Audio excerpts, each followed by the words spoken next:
मित्रांनो, विजयदशमी म्हणजे दसरा.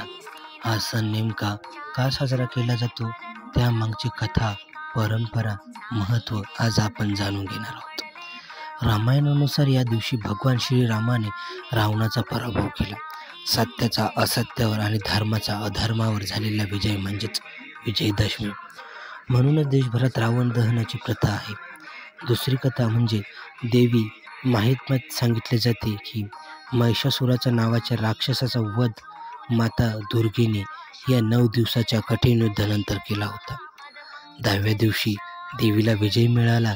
हा दिवस विजयदशमी म्हणून पाळला जाऊ लागला. महाराष्ट्रात दसरा म्हणजे आपट्याची पानं, ज्याला सोनं म्हणतात, ती एकमेकांना देण्याची प्रथा, शस्त्रपूजा करून नवीन कामाची सुरुवात केली जाते, कारण हा दिवस शुभ मानला जातो. एकंदरीत दसरा म्हणजे वाईटावर चांगल्याचा, अधर्मावर धर्माचा आणि अंधारावर प्रकाशाचा विजय. म्हणूनच आपण म्हणतो, सत्याला कधीही पराभव नाही.